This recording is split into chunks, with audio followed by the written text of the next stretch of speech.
નમસ્કાર, આપ જોઈ રહ્યા છો નેશન પ્લસ ન્યૂઝ. હું છું આપની સાથે હેતલ ભગત.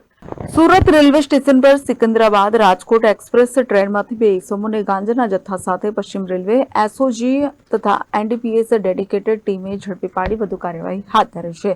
સુરતના રેલવે સ્ટેશન પર Secunderabad Rajkot express train railway સ્ટેશનના પ્લેટફોર્મ નંબર 1 પર આવી હતી, ત્યારે તેમાંથી ઉતરીને જતા પેસેન્જરો ઉપર પશ્ચિમ રેલવે પોલીસની ટીમે વોચ ગોઠવી હતી.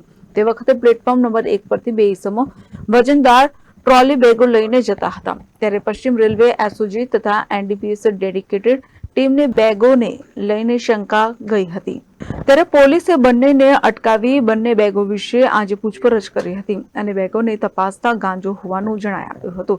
પોલીસે જીતુ નાહક અને રાજેન્દ્ર બિંધાનીની ધરપકડ કરી હતી. પોલીસે 2,31,040 ની કિંમતનો 23.104 કિલોગ્રામ ગાંજો સહિત કુલ રૂપિયા 2,42,770 નો મુદ્દામાલ કબજે કર્યો હતો.